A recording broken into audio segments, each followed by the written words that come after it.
계속해서 지금 복음으로 새로워지는 삶이라는 주제를 가지고 함께 말씀을 나누고 있습니다. 그래서 우리가 이 말씀을 받을 때에 지금 아이들도 들어와 있고 또 우리 유스 친구들이 썰문 노트도 이렇게 작성하고 있어서요. 제가 그 아이들이 들어와 있기 전보다는 좀 메시지가 굉장히 짧게 느껴지실 수도 있어요. 저도 준비하면서 이렇게 짧아도 되나? 이제 하는 생각이 들 정도인데 여러분들 오늘 말씀일 가운데에 분명한 핵심이 있습니다. 그 핵심들을 여러분 하나님 은혜 안에서 잘 캐치하시고 또 마음으로 받으셔서 우리의 삶이 정말 복음으로 달라지는 그 은혜를 누리시기를 바랍니다. 한 연구에 따르면은 사람들은 하루를 살아가는데요. 평균 16,000개의 단어를 이야기한다고 합니다. 16,000개의 단어를 이야기를 한대요. 물론 이거는 그냥 한 연구일 뿐이고요. 사람마다 다릅니다. 하루 동안에 말을 거의 안 하시는 분들도 계세요. 입을 딱 닫고 그냥 가만히 계시고 혼자 있고 뭐 책 읽고 이렇게 뭐 유튜브 보고 이렇게 혼자서 지내는 거를 좋아하시는 분들도 계시지요. 근데 일반적으로 사람들은 누구나 다 아침에 일어나서 저녁에 잠들기까지 빼놓지 않고 말을 하고 살아갑니다. 말을 하고 살아가요. 아침에 일어나서 여보 잘 잤어? 애들아 굿모닝 이렇게 누군가에게 가족들에게 건네는 말, 또 직장에 가서 또 동료들에게 건네는 말들, 또 오고 가는 업무들 속에서 여러 가지 말들을 우리는 하며 살아갑니다. 또 전화도 하지요. 또 누군가에게 어떠한 텍스트를 보낼 때 그것조차도 말입니다. 언어. 네. 그 말들을 이렇게 보내기도 합니다. 그런데 여러분, 대부분의 우리가 하는 말들은요, 그냥 흘러가요. 네, 그냥 흘러가요. 하루에 16,000개의 단어를 내가 말했나 생각하는 사람이 있을까요? 없습니다. 우리는 어쩔 때는 아침에 내가 일어나서 무슨 말을 했는지도 잊어버릴 정도로 그냥 우리는 흘러가는 말들 속에서 살고 있습니다. 잘 기억하지 못해요. 그런데 우리가 어떠한 다른 사람으로부터 듣는 어떠한 말들은요, 우리의 머릿속에 남고 우리의 마음속에 남은 말들이 있어요. 예를 들어서, 오늘 왜 이래? 뭐 이것밖에 못했어? 당신 오늘 좀 이상한데? 오늘 뭐 무슨 안 좋은 일 있어? 뭐 이런 말들을 들으면요, 괜히 그런 말들이 우리의 마음속에 남아 있습니다. 그래서 오늘 우리에게 주시는 하나님의 말씀은요, 바로 말에 대한 이야기를 우리에게 주시는 것입니다. 우리는 살아가면서 많은 말들을 하고 사는데, 과연 어떤 말들을 하고 살아가야 할까요? 오늘 본문의 29절은 이렇게 말씀하고 있어요. 무릇 더러운 말은 너희 입 밖에도 내지 말라. 무릇 더러운 말은 너희 입 밖에도 내지 말라. 이 말씀은 우리가 많이 들었고 또 우리가 이렇게 아는 말씀입니다. 여러분 여기서 말하는 더러운 말이 무엇일까요? 더러운 말. 단순히 상대방의 기분을 나쁘게 하는 말, 어떤 욕설이나 또는 뭐 음담패설 같은 그런 듣기 거북한 말들, 그런 것들을 더러운 말이라고 할까요? 성경은요, 이 더러운 말에 대해서 이렇게 이야기합니다. 이 더럽다는 말, 이 헬라어 단어 사프로스는요, 썩은 말, 썩은 것, 썩어서 사용할 수 없는 것이라는 의미를 가지고 있어요. 그래서 성경이 우리에게 말하는 더러운 것은요, 썩어버린 거예요. 썩어버린 거. 어떻게 사용할 수가 없어요. 이 썩었다라는 표현을 예수님께서는요, 마태복음에서 이렇게 말씀하셨어요. 좋은 나무가 나쁜 열매를 맺을 수 없다 하셨을 때, 바로 여기서 말한 나쁜 열매, 그러니까 썩어버린 열매죠. 쓸 수 없는 열매. 시장에 나가서 내다 팔 수도 없는, 상품 가치도 없고, 그렇다고 내가 먹을 수도 없는. 왜요? 썩어버렸기 때문에. 내가 먹을 수도 없는 그 나쁜 열매를 가리킬 때 오늘 본문에 쓰인 단어 사프로스라는 단어가 똑같이 쓰여 있어요.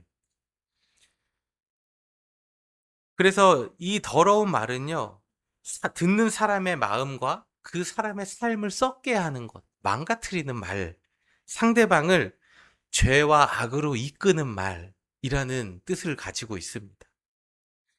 성경은 이러한 말들을 우리의 입 밖에도 내지 말라고 이야기하고 있어요. 근데 오늘 본문에서는요, 아주 중요한 사실을 우리에게 보여주지 않고 있는데, 그 사실은요, 이 말이 바로 우리의 마음으로부터 나온다는 거예요. 야고보서에서는요, 이것을 정확하게 보여주고 있습니다. 우리 함께 읽어볼까요? 사람의 혀는 읽을 수가 없죠? 예, 읽을 수 있습니다. 사람의 혀를 아무도 없습니다.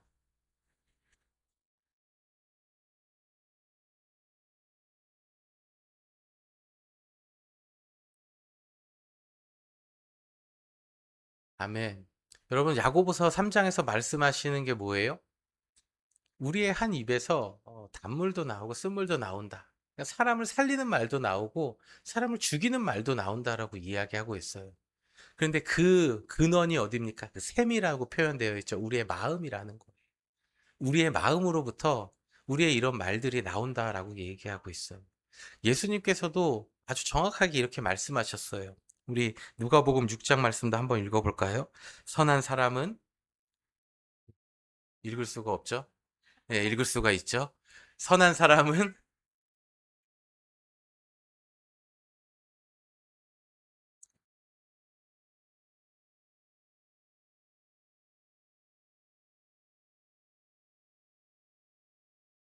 아멘. 여러분, 이 예수님의 말씀이 우리는 때로는 부정하고 싶어요. 네, 그렇지 않습니다. 내 마음에서 나오는 게 아니라 그냥 입 밖으로 튀어나오는 겁니다. 이렇게 우리는 변명할 수 있고 이야기할 수도 있지만 예수님의 말씀 앞에 우리는 어떠한 변명도 할 수 없습니다. 사람의 마음으로부터 그 말이 튀어나온다는 거예요. 그래서 오늘 에베소서 말씀에서 말씀하는 더러운 말들은요, 어디로부터 나오는 거예요, 결국에? 우리의 마음에 있다라는 거예요.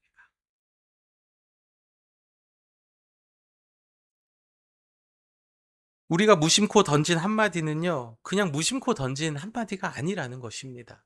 그 말은요, 우리의 마음 어딘가에 깊숙이 남아있다가 나도 모르게 그냥 툭 튀어나오는 말들이라는 거예요. 가정 안에서 남편에게 아내가 무언가를 한마디 합니다. 그런데 남편의 입에서, 아, 좀 내가 알아서 할게. 내가 때가 되면 할게. 뭐 내가 안 한 거 없잖아. 이렇게 얘기하는 거를 들을 수가 있어요, 때로는. 뭐 그런 일들이 뭐 사실은 뭐 설거지 좀 해줘요. 뭐 아니면 저것 좀 정리를 해줘. 이번 주말에 쉬니까 오랫동안 미뤄왔던 저거를 좀 해줘. 라고 했을 때 남편의 입에서 내가 알아서 할게. 아, 좀! 이런 말들이 다 어디로부터 나오는 겁니까? 마음으로부터 나오는 거예요. 남편들의. 왜 그렇습니까? 일주일 내내 직장에서 피곤하고 시달리고 그 쌓여있던 그 마음이, 쉬고 싶은 마음이 그냥 터져 나오는 거예요. 그 피곤함이 새어 나오는 겁니다. 근데 여러분, 우리가 이런 말을 할 때요, 모르는 사람한테 하지 않습니다. 그 남편이 그런 말들이 직장의 상무나 뭐 높은 직책에 있는 사람이 했을 때, 아, 좀! 냅두세요! 이렇게 나올까요? 그러면 안 되죠. 그러면 바로 그냥 짐 싸야죠. 네. 우리 직장 상사나 좀 높은 사람에게는요, 그런 말들 나오지가 않죠. 근데 왜 그런 말이 나오겠습니까? 상대적으로 그 마음에는, 아, 이 정도는 이 사람이 받아주겠지. 아, 이 정도는 이 사람이 이해해 주겠지라는 그 마음이 있기 때문입니다.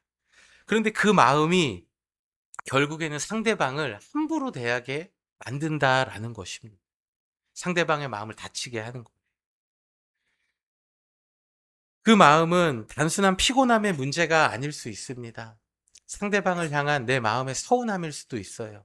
내가 이렇게 힘들게 일하는데 당신이 나를 몰라준다라는, 어, 하루 쉬는데 그 쉬는 날조차도 나에게 일을 시키려고 해? 그런 피곤함이 묻어 나오는 걸 수도 있어요.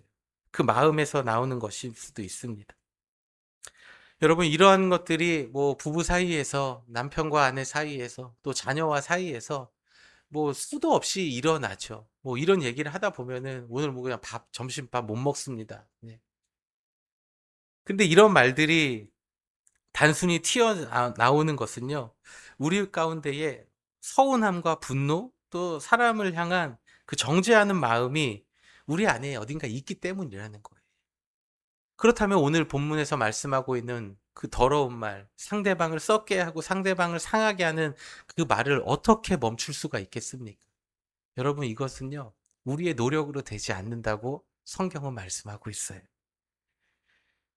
우리가 상대방을 향해서 더러운 말, 상대방을 썩게 하고 마음을 아프게 하고 다치게 하지 않는 말을 하지 않기 위해서는요, 우리의 힘과 노력이 되는 것이 아니라 우리는 상대방을 향해서 선한 말을 하나씩 하나씩 연습하고 나아가야 합니다. 오늘 본문의 29절에 이렇게 말씀하고 있어요. 오직 덕을 세우는데 소용되는 대로 선한 말을 하여 듣는 자들에게 은혜를 끼치게 하라. 오직 덕을 세우는데 선한 말을 하래요. 그리고 듣는 자들에게 은혜를 끼치게 하래요. 성경 우리에게 분명히 말씀하고 있습니다. 여기서 덕을 세운다라는 말은요, 그 헬라어 단어는 건축할 때 사용되어지는 단어예요. 건축을 할 때.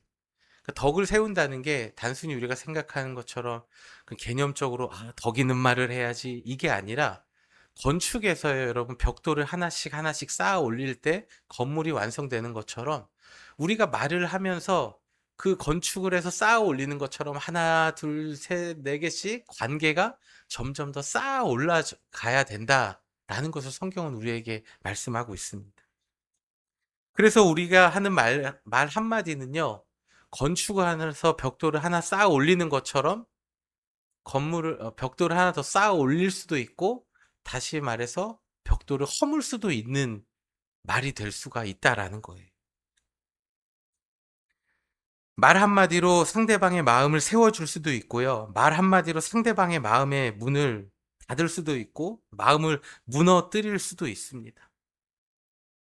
여러분, 이게 성경이 우리에게 말하는 덕을 세우는 말입니다. 하나씩 하나씩 벽돌을 세우듯이 관계를 쌓아가라는 거예요. 그런데 우리는 덕을 세우는 말을 하라 하면은 너무나 쉽게 이렇게 생각해요. 좋은 말을 해야 되겠다. 상대방이 듣기 좋은 말을 해야지 내가 입에 자쿠를 채우고 마음속에 분노가 있고 하고 싶은 말이 있지만 그걸 참고 칭찬해 줘야지 라고 생각할 때가 많은 것 같습니다. 어떻게 하면 좋게 말할까? 어떻게 하면 이거를 칭찬으로 표현할까? 돌려서 어떻게 저 사람이 알아듣게 말할까? 이거를 덕이 된다라고 우리는 생각합니다. 여러분, 사실은 그게 아니라는 거예요. 성경이 우리에게 말하는 덕을 세우는 말은요, 단순한 그런 말의 화법의 기술이 아닙니다. 물론 우리가 살아가면서 지혜로운 말, 또 때에 따라서 필요한 말들은 필요하지요. 그러나 성경은 그것이 덕을 세우는 것이다라고 이야기하지 않아요. 성경이 말하는 덕을 세우는 말은요, 세우는 말은 방향입니다. 방향. 내 말이 상대방을 정죄하고 죽이는 말인지, 아니면 상대방을 세워주는 말인지, 성경은 우리에게 그걸 말씀하고 있어요. 내가 하는 말이 상대방을 무너뜨리는 방향으로 가고 있는가? 아니면 상대를 다시 세워주는 방향으로 가고 있는가? 내 감정을 상대방에게 쏟아내고자 하는 말로 가고 있는가? 아니면은 상대방을 은혜 안에서 세워주는 말로 가고 있는가? 성경은 우리에게 이것을 말씀하고 물어보고 있습니다. 본문의 선한 말을 하는 목적은 분명합니다. 듣는 자들에게 은혜를 끼치게 하라. 듣는 자들에게 은혜를 끼치게 하라. 여러분 생각해 보십시오. 여러분이 한 주간의 삶 가운데에서 배우자에게, 또 자녀들에게, 또 직장에서, 또 누군가를 만남에 있어서 상대방에게 은혜를 끼치는 말들을 많이 하고 살아오셨습니까? 아니면 상대방에게 어떤 걸 요구하고 그렇지 않은 삶을 살아오셨습니까? 하나님께서는 오늘 우리에게 이 부분을 말씀하시고 싶어 하십니다. 듣는 자들에게 은혜를 끼치게 하라. 말씀을 준비하면서 저도 참 많이 마음이 괴롭고 힘들었습니다. 제 모습을 돌아봤거든요. 과연 나는 우리 가정 안에서, 교회 안에서 또 관계 안에서 은혜를 끼치는 말을 하고 살아가는 사람인가? 상대방을 살리는 말을 하고 살아가는 사람인가? 아니면 상대방에게 어떤 요구만 하고 살아가는 사람인가? 그래서 이 원고를 쓰다가 본문을 바꾸고 싶었어요. 본문을 바꾸고 싶었습니다. 하나님, 아니 저도 이 말씀을 준비하는데 이런 마음의 찔림이 있는데 이거를 어떻게 이제 너무 하기 싫은 거예요, 여러분. 예. 그래서 본문을 다 얻고 그냥 설교를 다시 쓸까? 라는 그런 마음이 들 정도로 참 마음이 많이 찔렸습니다. 목회자로서 참 제 모습을 돌아보니까 저는 참 옳은 말을 해주는 사람이었던 것 같아요. 이렇게 어떤 성도님들이 와서 목사님 좀 이런 문제가 있습니다. 이렇게 기도를 부탁하러 오셨을 때 저는 집사님 그거는요 이렇게 하면 되고요. 이렇게 하면 되고요. 이렇게 하시면은 좋을 것 같아요. 저는 그런 말들을 좀 많이 해줬던 사람인 것 같아요. 근데 말씀을 보면서 어쩌면은 물론 목회자로서 어떠한 정확한 방향을 주고 기도해야 될 문제고 또 끊어야 될 문제고 그런 것들을 정확하게 이야기해 줘야 될 때도 있지만 때로는 그 말을 하시는 분이 듣고 싶었던 말씀은 아유 집사님 힘드셨겠습니다. 제가 같이 기도할게요. 잘 될 겁니다.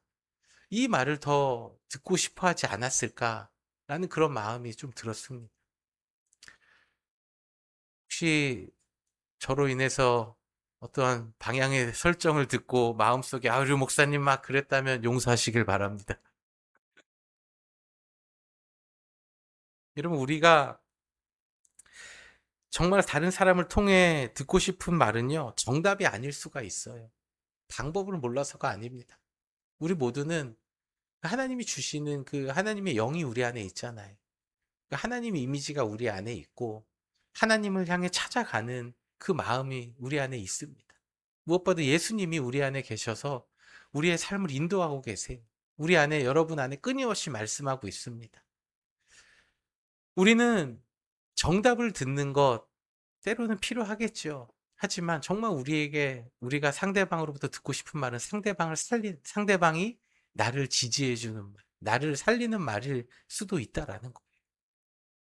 방학을 맞이해서 우리 아이들이 아유 저희들은 도대체 왜 저 모양이니까 이런 마음이 부모의 마음이 들지만 야 우리 딸 우리 아들 잘하고 있구나 더 질러라 방 어지르고 더 늦잠 자고 매일 밤 늦게 자봐 이래 보십시오 여러분.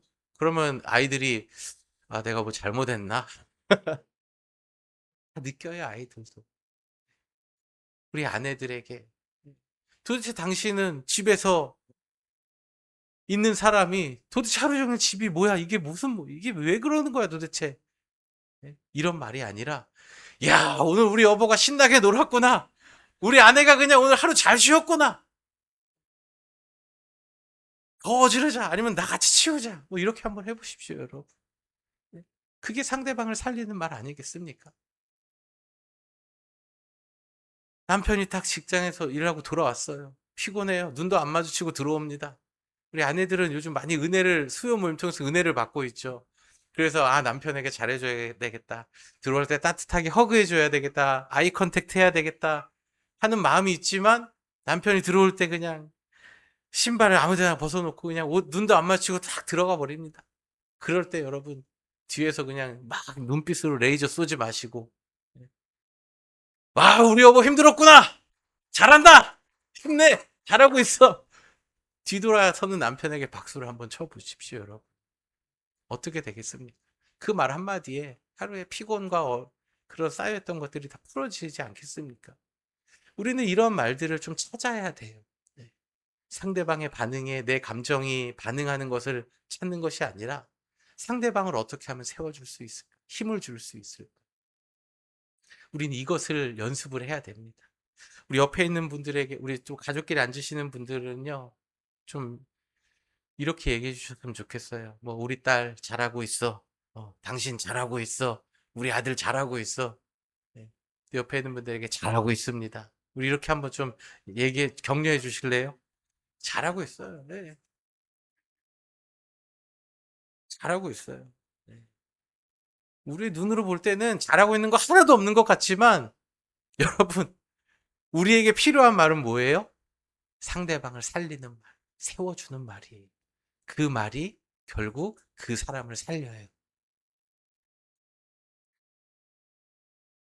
우리가 왜 이런 말을 해야 될까요? 오늘 말씀의 결론입니다. 은혜의 말은요, 우리의 삶을 더욱더 풍성하게 하기 때문이에요. 예수님께서는 요한복음 10장 10절에서 이렇게 말씀하셨습니다. 내가 온 것은 양으로 생명을 얻게 하고 더 풍성히 얻게 하려 함이라. 내가 온 것은 양으로 생명을 얻게 하고 풍성히 얻게 한대요.